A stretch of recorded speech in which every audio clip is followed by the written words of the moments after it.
नमस्कार.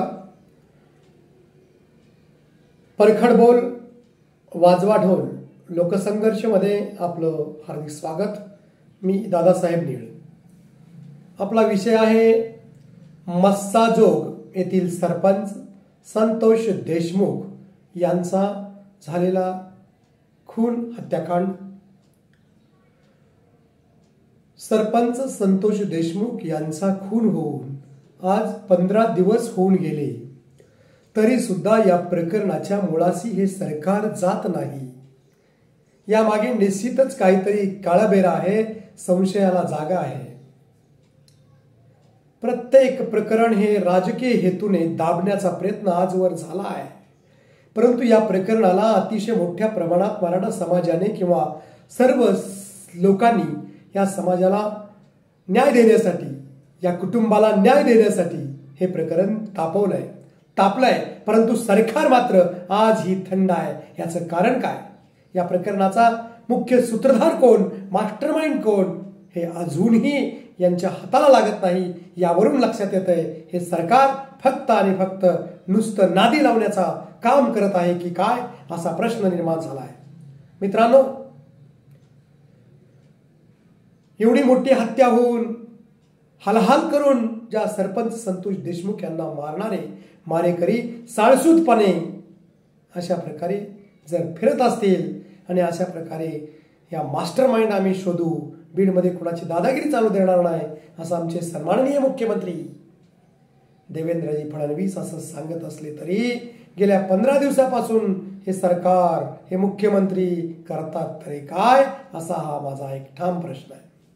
नुसतंच breaking news, नुसत्याच गप्पा मारून त्या कुटुंबाला न्याय मिळणार नाही. संतोष देशमुखांची मुलगी असेल, पत्नी असेल, आई असेल, त्यांनाही अजून वाटतंय की आम्हालाही भीती आहे. या भीतीतून त्यांना काढणार कोण?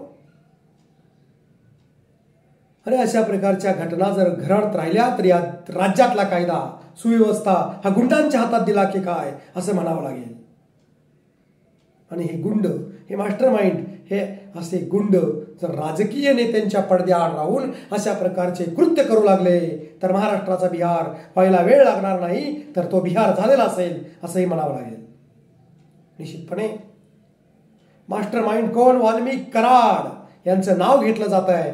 वाल्मिक कराड हा घटनेपेक्षा, कायद्यापेक्षा मोठा आहे की काय, असाही प्रश्न पडतोय आपल्या मनाला. आणि म्हणून सरकारला, शासनाला विनंती आहे की हा मुख्य सूत्रधार वाल्मिक कराड हा मुख्यमंत्री, पंतप्रधान किंवा देशापेक्षा मोठा आहे की काय, आणि तो खरंच गुन्हेगार असेल तर त्याला तत्काळ बेड्या घालणं हे गरजेचं आहे.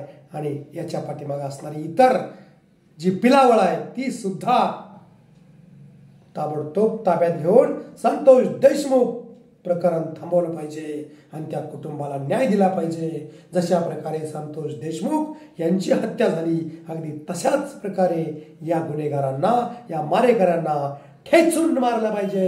एवढंच नव्हे तर इथून पुढे अशी घटना होऊच नये यासाठी या देशातला, राज्यातला कायदा हा सक्षमपणे या गुन्हेगारांना शिक्षा देण्यासाठी वापरला गेला पाहिजे.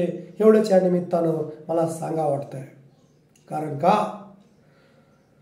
जर एखाद्या गरीबानं गुन्हा केला तर पोलीस त्या ठिकाणी तात्काळ पोहोचतात, त्याला गाडीवर बसवतात, त्याला अटक करतात, त्याला मारतात, त्याला घेऊन जातात.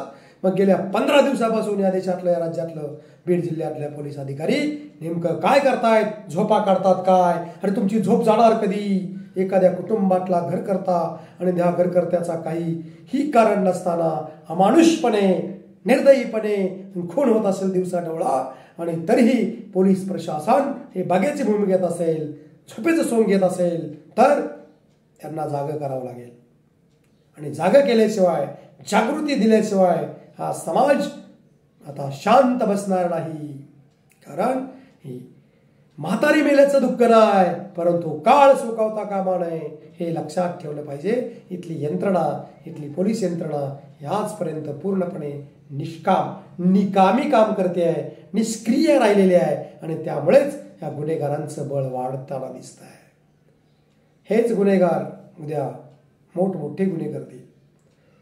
मास्टर माइंडचे बाप होतील आणि म्हणून यांचा मास्टर माइंड कोणी असू द्या, हे कुठल्याही पक्षाचे असू द्या, कुणीही यांचा मास्टर माइंड असू द्या, त्यांना ठेचलंच पाहिजे, त्यांना बेडी लावलीच पाहिजे, त्यांच्यावर गुन्हा दाखल झालाच पाहिजे, त्यांना शिक्षा झालीच पाहिजे, त्यांना अशा प्रकारे कायद्याची भीती राहिलीच पाहिजे आणि संतोष देशमुख कुटुंबाला न्याय मिळालाच पाहिजे अशा प्रकारची एक ठाम भूमिका यापुढे सर्व समाज एकत्रितपणे करणार असून त्याची सुरुवात ही बीड जिल्ह्यातून सर्वपक्षीय आंदोलन पेटले, महाराष्ट्र पेटायला वेळ लागणार नाही आणि म्हणून सरकारने ताबडतोब निर्णय घेणं हेच खऱ्या अर्थानं काळाची गरज आहे.